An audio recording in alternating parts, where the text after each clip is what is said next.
We're now recording. Thank you. Well, good evening, everybody. Production policy for Monday, July 25th, 2022. Roll call, Alder Grant, Present. Alder Scannell, Present. Alder Morgan, Present. and I'm here as well. We're all present. Okay, I'll take a motion to approve of the agenda. So moved. Do I have a second? Aye. Aye. Approval of the minutes for June 20th, 2022. Take a motion. Motion to approve.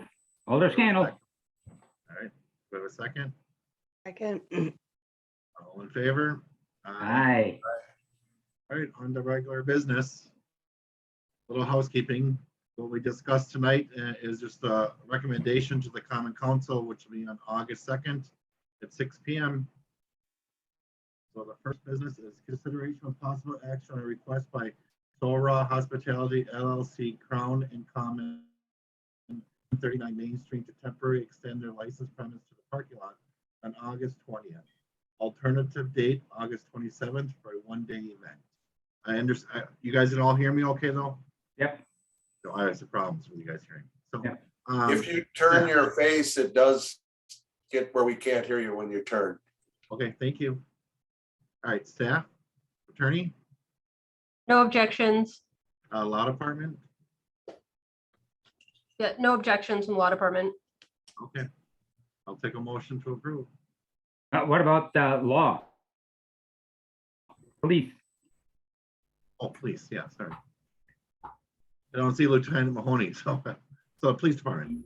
Yeah, no, I was gonna speak on that. Oh. So, yeah, I spoke to Kave earlier. He had said that it's just a kind of afternoon event. They didn't plan on going deep into the night, and that it was they're gonna have extra security and staff on. So, yeah, we have no issue with it. Okay, thank you. All right, I'll take a motion to approve. Motion to approve. Do I have a Okay. second? All in favor? Aye. Aye. Nays? The ayes have it. On to number 2, consideration of possible action on the change of agent for True North Energy LLC, True number 818 at 1593 East Mason Street. Attorney, No objections. please. No objections from police either. Motion to approve. Do I have a Second. second? All right, all in favor? Aye. Nays? All right, the ayes have it. Number 3, consideration of possible action on a change of agent for True North Energy LLC, True North number 819 at 2145 University Avenue. Attorney, No objection. please. Please concur. Thank you. Motion to approve. All right, do I have a Second. second? All right, all in favor? Aye. Nays? The ayes have it. Consideration of possible change of agent for True North Energy LLC, True North number 820 at 1121 Radisson Street. Attorney,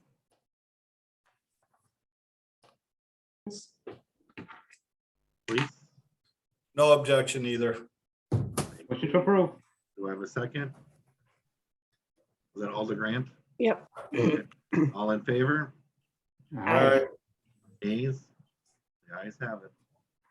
Number 5, consideration with possible action on an appeal by John Martine regarding the license. Attorney? Sure. I'm going to defer to Lieutenant Mahoney and the police department because the denial of an operator's license is jurisdiction. All right, thank you. Please. Based on his past felonies on his record, they were from a long time ago, but due to the fact they were felonies, that's why the police were recommending non-renewal because they were felonies.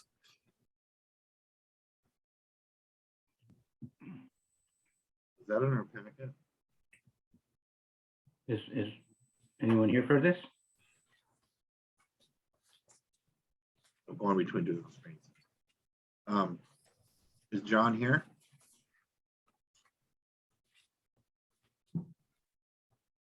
I don't see anyone in the waiting room. Any name that I don't recognize or Mr. Martine. I will let you know that the offense date of his felonies were back in 1999, so they are quite a few years old. Well, quite frankly, I don't really need to hear from him. I mean, I think that's a considerable amount of time. Yeah, I think he's turned things around. Obviously, motion to approve the appeal. All right, do I have a second? Second. Just a All those- question. Said, when a license is denied, are they notified that this is because of state statute? Do they know that? Does anyone, law or attorney or clerk, anybody? Does that information go up that they know it's because of state statute? Yep, I can answer that, or obviously the deputy clerk can as well. I think in the packet, there's the letter that was sent from the police department, which states the rationale and also gives the applicant an opportunity to provide additional information, which I think in this case, the applicant provided a response that was a couple of sentences about her life and that they were a different person.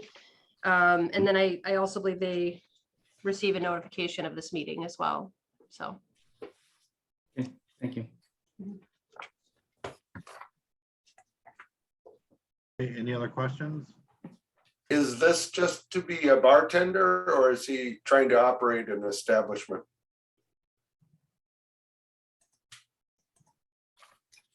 I believe it was just to be a bartender. He was not applying to actually receive a liquor license. It's his operator's license. So he could serve alcohol, or if he's the only one in the establishment, to legally be able to serve alcohol.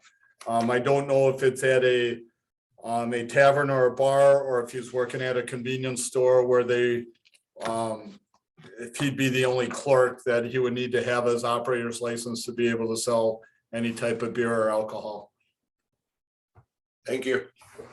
Sure, I'm looking at the application just for one additional point. I think he said his employer's name and address is it the Chitterbox on University Avenue?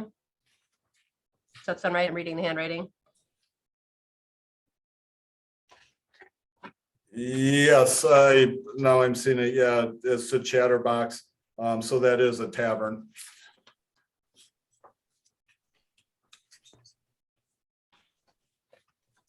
Yeah, I'm gonna make a comment. We can decide what we want to do. Normally, if they do not show up, we hold this till the next P and P. Do we want to continue to do that, or we just want to approve this? For me, as far as, given the circumstances, I mean, I was almost thinking we wouldn't even need to open the floor. I mean, I don't know what else. I mean, especially since staff has nothing else. It's just that, because of state statute and it's a felony, it's automatic, that's why it's automatically denied, and staff has no other issues. It's been since the 90s sake. I really see no need to put this off for myself. I think we do generally do that, but I think in general, it's because we still have a little hesitancy about it one way or another. But for me, I mean, but it's just a technicality as far as I'm concerned that, because of state statute, we had to do this. Or alders? No comments? All right. I'll take a motion. I thought we Oh, already you made. did that? And we had a second? Yeah, I seconded it. Yeah, Okay. yeah. So all in favor? Nays? Hey, Okay, 3-1. Yay, number 6, consideration with possible action on renewal application for the 2022-2023 liquor year for a Class B liquor and Class B beer license for El Dorado LLC at 923 West Mason Street, filed June 30th, 2022. Attorney, No objections. please. Please concur.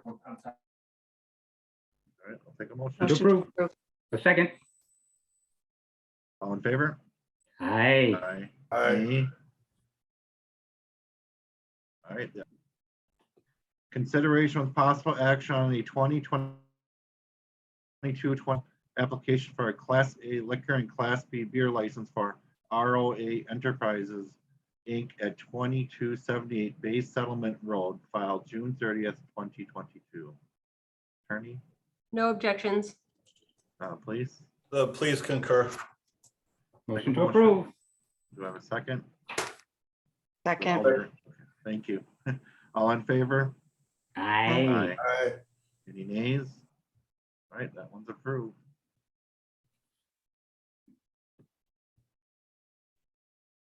Consideration with possible action on application for a Class B liquor and Class B beer license for the Egg Roll Truck, Food Truck Group LLC at a 140 Broadway with a licensed premise described as about 1,200 square foot, first floor with about 1,200 square foot of basement space.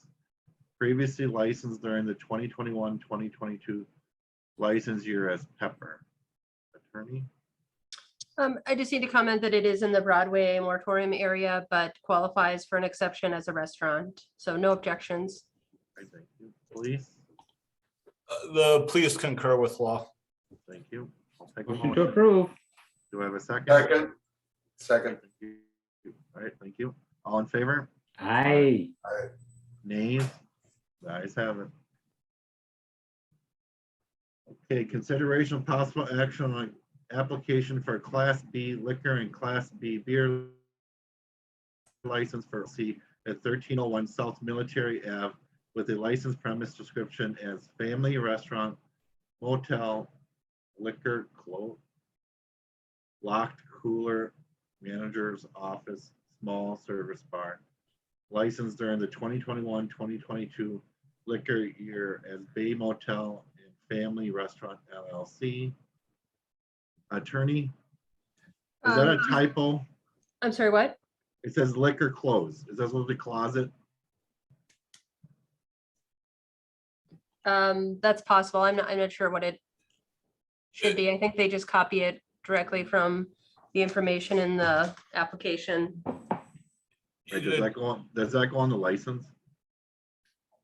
Attorney? As a premise, I would have to ask the deputy clerk how we copy that over if there's a correction. I'm just opening the application up right now to look. If it's just a All I'm typo on saying the is, agenda. if we can correct it, let's correct it.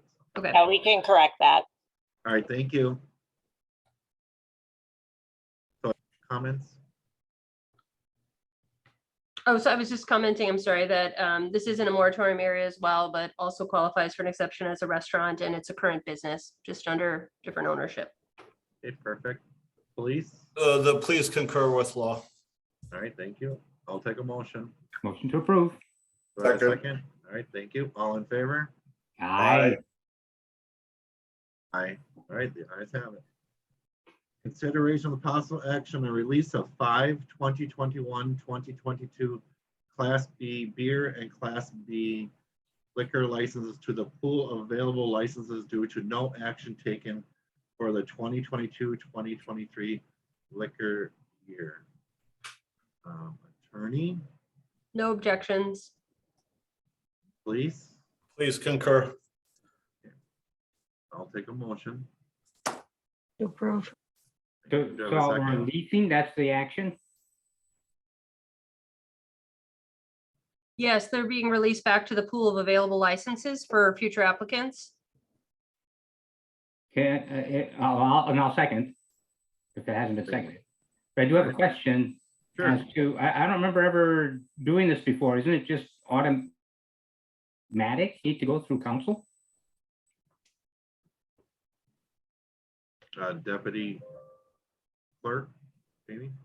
Hi, we've been doing this since 2019, just for a record of what's happening to a license. Oh, okay, all right.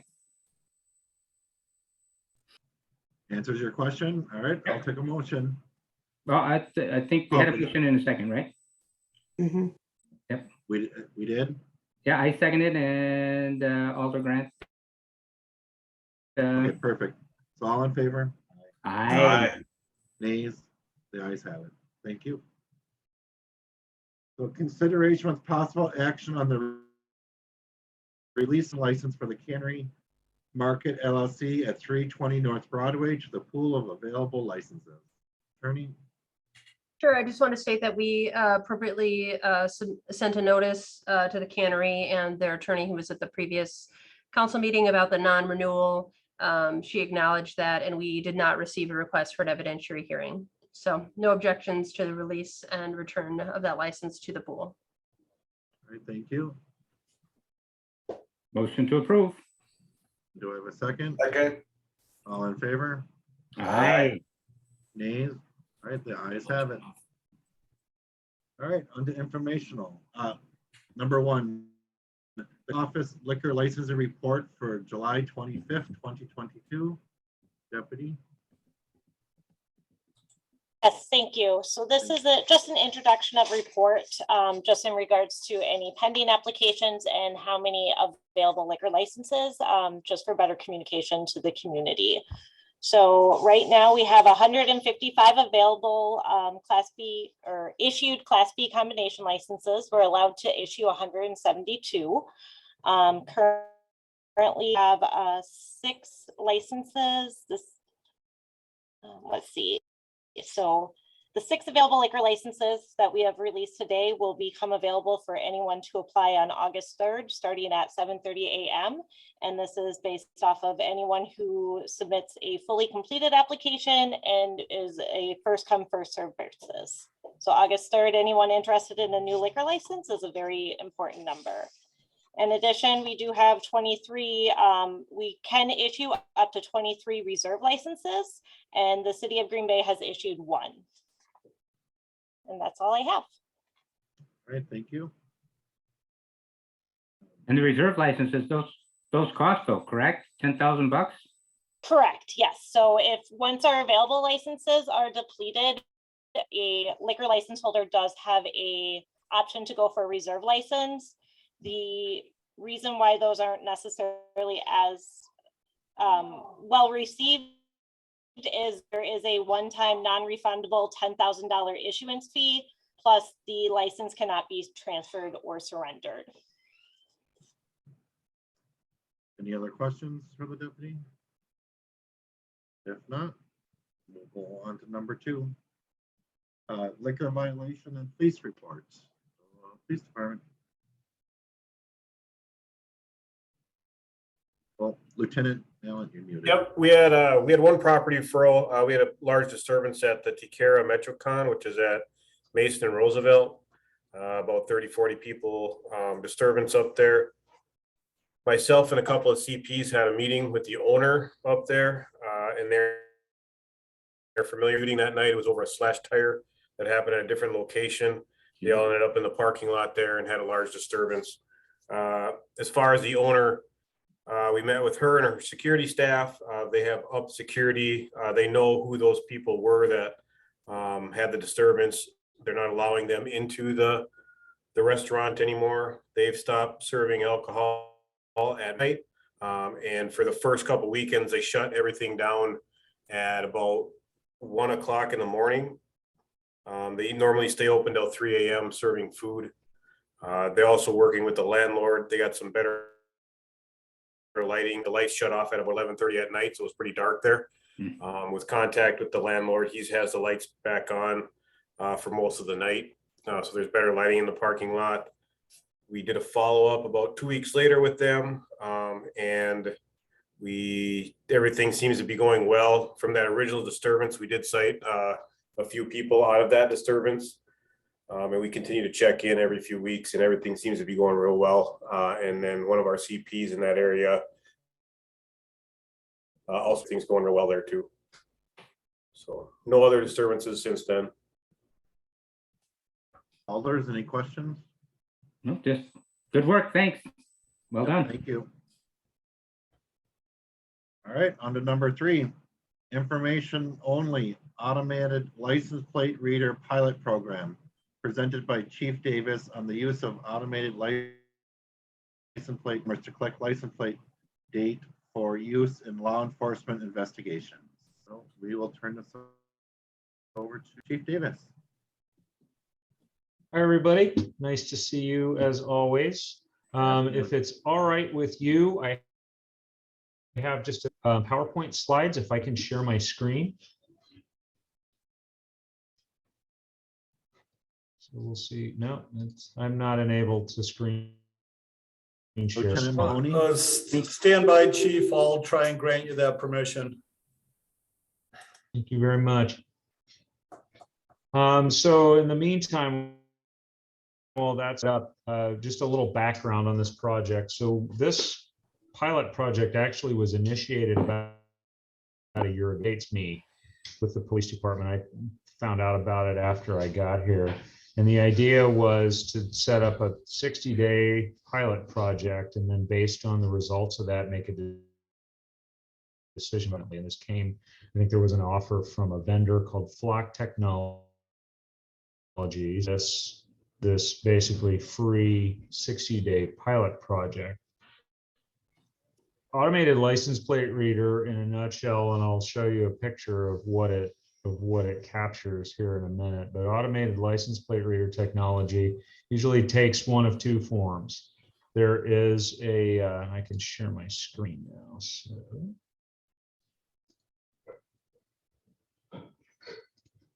All right, hopefully everyone can see this. Yep. Yes. If I full screen presentation, I think I lose what's going on both of my screens here. So if it's all right with you, I'm just going to scroll through these. But automated license plate reader technology can either be pole mounted, which is what we are doing the pilot project with. There's also an option to mount it on patrol. We may look into that down the road. There are other areas that use that, but for now we chose to do this pilot project with pole mounted ALPR technology. And what it does is it takes a picture of every car that goes by. And this is what it captures. This is actually from a couple of our cameras here. There's an example of at night and during the day. It takes a picture from behind. It is not intended to get identifying information of drivers. It's only intended to capture the make, the type of car, the color, the license plate number, and it can capture any distinguishing marks like bumper stickers or roof racks or those kind of things. Where this is valuable is in a few places. Number one, if we are investigating a crime and we know what area it occurred in, and maybe we have, as we often do, some amount of suspect vehicle description or maybe a partial license plate. I would just mention you would often license plate numbers that we get in suspect vehicle descriptions are wrong. But even a partial license plate, we can go in and we can search for, say, red SUVs in a given area at in a given time range and try to develop suspect vehicle information. Another place where this can be useful to us is we can actually enter alerts. We can put vehicles, we can put license plate numbers on what is commonly referred to as a hot list, in particular stolen cars, but also if there's some kind of, if we have a suspect vehicle license plate number, we can enter that in so that if it pops up somewhere in the city, we can get an alert and know that, this suspect vehicle in this crime or this vehicle that's been reported stolen is, within the last few minutes seen at X location. The way this, obviously this captures every license plate number that goes by the camera. We recognize the privacy concerns and the civil liberties concerns, and I'll talk a little bit about some of the safeguards there, but it vacuums up a lot of data. We have chosen only to retain this data for 30 days. You do see, in other agencies that have this, typically what I've encountered in the past is about 180-day retention, but we chose to make the retention period a lot shorter.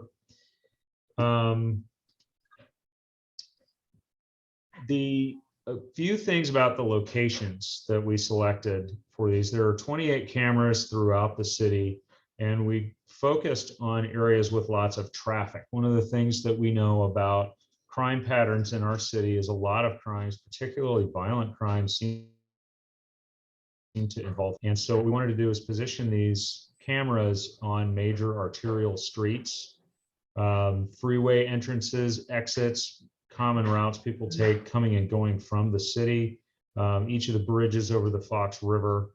And the idea was to maximize areas where there's traffic and also to avoid equity issues. Related to equity, these cameras do not identify people based on race or gender. Again, it does not identify the race and gender of drivers. They do not use facial recognition technology. We don't feel at this time like facial recognition technology has overcome some of the flaws, particularly with regard to misidentifying people of color that exist. And so we're not ready to look at that technology right now, although I know that there's work being done to try and improve that. And most of the locations where we put these have traffic volumes of 7,000 or more vehicles a day. So they're not located just in neighborhoods with historically disadvantaged populations. They also only focus on roadways. They do not focus on private property. They're not on any residential streets. I'll talk a little bit about privacy concerns because we definitely wanted to take this into consideration. Like I said, these cameras are all in public spaces, on public roadways, and they only record things happening within the right of way of the roadway. Legally, there is not an expectation of privacy on public roadways, and you are filmed in a lot more places than public roadways. You're filmed in a lot of private businesses, Ring doorbell cameras. There's lots of opportunities for you to be captured on camera. This filming happens only in places where there is no expectation of privacy. The data collected by these cameras is the property of the city of Green Bay, and therefore it is not sold. It is not monetized in any way. The data storage is cloud-based. Like I said, the vendor stores it for 30 days, and then it's automatically deleted on a rolling basis. And if we need to get in there in that 30 days related to a criminal investigation or some legitimate, we need like an Amber Alert or a Silver Alert, we can do that, but we'll need to keep it. We'll need to take it out of there and copy it and keep it with the case file as opposed to just keeping this data forever in someone else's cloud system. Every search for evidence is logged. So if I log into there and look up a license plate number, the fact that I did that is logged. And we can go back and look at who's been looking at what. And part of that logging process requires the user to document the reason for the search. So we can go back and audit that later to make sure that our policies are being followed. And per our policy, the only time this system can be used is for some legitimate public safety service, whether it's there's a criminal nexus, it's related to some kind of criminal investigation or activity, or for something like a missing person where we have some vehicle information where it might help us locate someone in say a Silver Alert or an Amber Alert. Some things ALPR does not do. It does not, again, identify individual people, and it doesn't identify race or gender, doesn't use facial recognition technology, and again, the data isn't sold. These are also not traffic enforcement cameras or red light cameras, photo traffic enforcement. So there are about 70 agencies in the state that already use these. We've modeled our policy after with some input from a couple of those agencies, and then some information out of, I believe it was the Bureau of Justice Assistance, that has a document that we use, like a policy template that we use to kind of work through and make sure we developed a policy that meets our needs, but also addresses common issues like and oversight. Part of the oversight process that we've built into our policy, I'll show a link to that here in a minute, and I can send anyone who's interested this PowerPoint that has a hot link to our policy. Also find it on our website. But is for oversight, the policy requires annual reporting. What we envision that looking like is that we would come to this committee on an annual basis and report out on all the things that you can see here. The total number of plates that were read, stolen vehicles recovered, hits received about other criminal activity outside of stolen cars, investigation info. I won't read all this to you, but you can see the one thing I want to highlight in particular, because this is an area that I know people can be concerned about, is who is getting access to our data from outside the city. And so we included reporting on other, and actually there should be municipal, county, and tribal police agencies, state agencies, and then any federal agencies that ask to look at our data. We will require that anyone who looks at our data uses it only for official, as is required in our policy.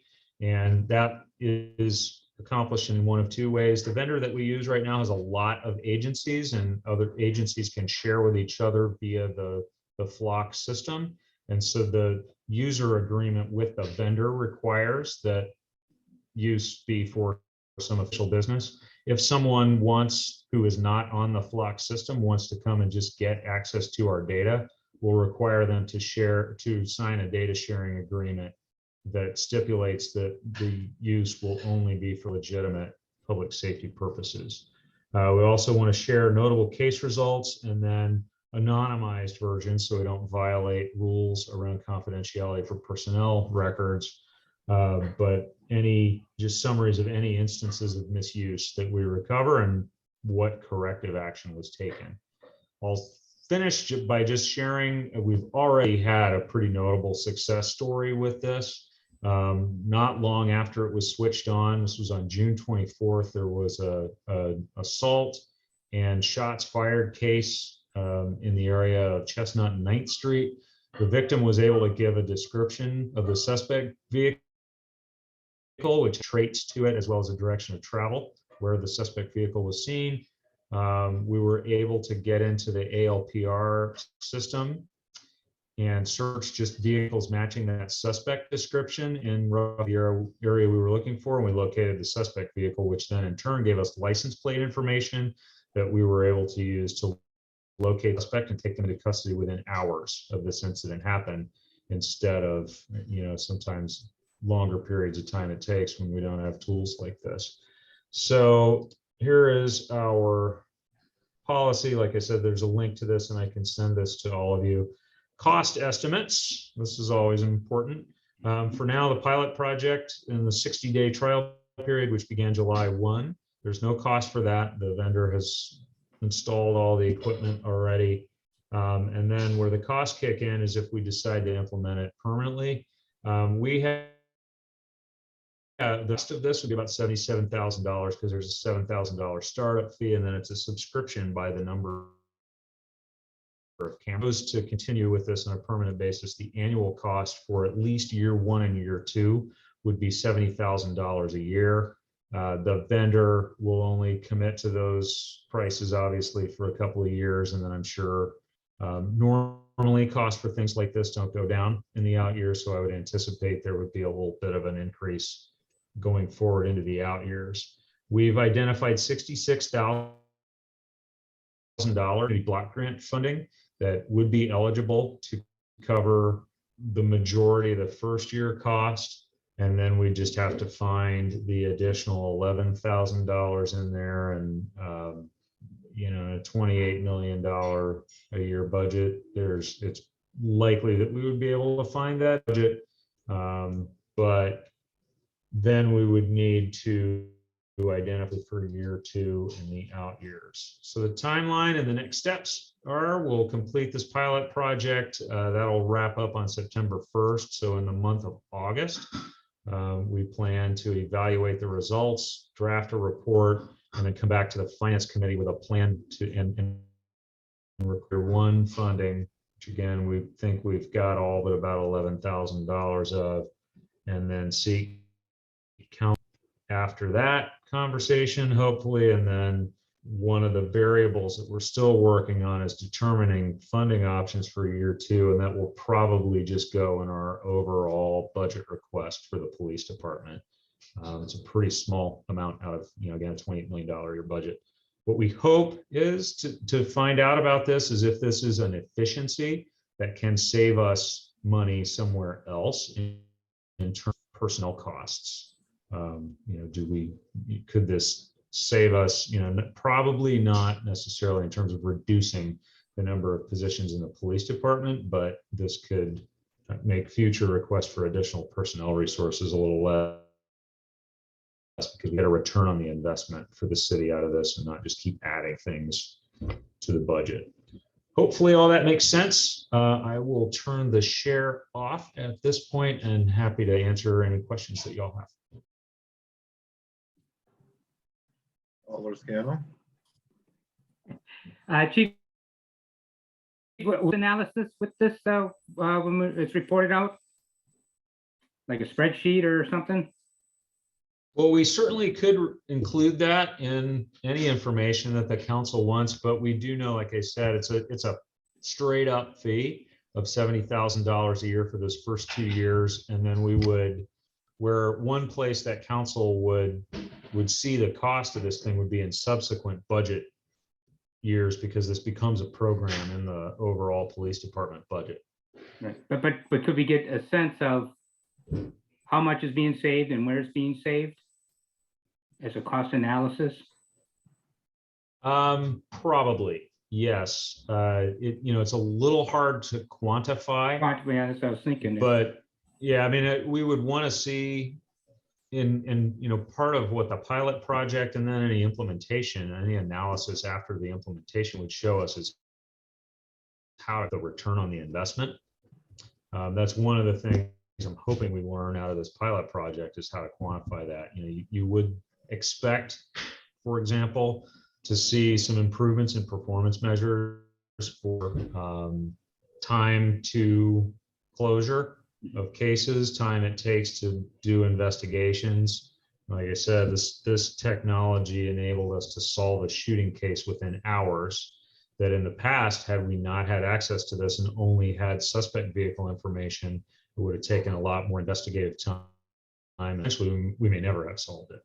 So that's part of the reason for the performance metrics also that you see in the annual report, is how often it's being used and some of the highlights of what it's being used for.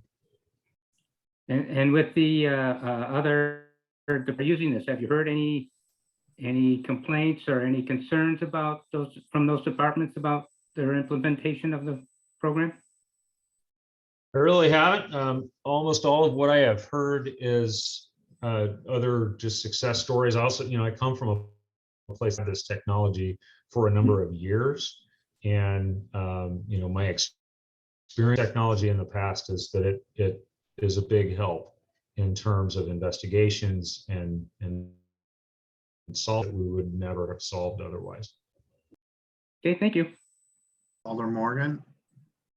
First, I want to say I'm 100% for this. I've seen it used. I believe Ashwaubenon used it for a while, and they had this squad at that time. I don't know what they're doing now, but I mean, it was another set of eyes. Like a department like that doesn't have two-man squads. I don't know what you run now, but it was awesome the way they were able to find suspects, even to help us in our investigations so much quicker. One question I do have is, now, like if you would down the road decide to mount squad type devices, is there another charge for that, or is it just the charge of buying the device? It would depend on the vendor, and for something like that, obviously we'd have to. There's a procurement process that we have to go through, but the cost is you pay the cost of the equipment, and then there is some sort of subscription fee. That's really the business model. Police tech companies these days is they'll give you the equipment either super cheap or for free, but where they get their money out of you is in the subscription for it. Right, and the data storage. And like I said, like we're short manpower as it is. This is another set of eyes that, if we only have a few limited officers that are available to actually be out there looking for vehicles because the other officers are all tied up on calls, I think this is a great device to have. I'm 100% for it. Alder That's Graham. All the grants. Are the camera locations made public? They really are a matter of public record. We haven't advertised them, obviously, because we don't want to encourage vandalism for one from, anybody who takes it upon themselves to do something to them. But I don't anticipate that we're going to be able to keep that a big secret. Any chance we'll take a picture of a vandal? It is entirely possible, yes. I mean, again, it's really good for linking vehicles to crimes. Thank you. All right, any other questions? If not, all right, thank you, Chief Davis. Have a good evening. All right, we have no public hearing, so now we're on to adjournment. Motion to adjourn it. And do I have a second? Second. Okay. All in favor? Aye. Aye. All right, we're adjourned. Bye. Everybody.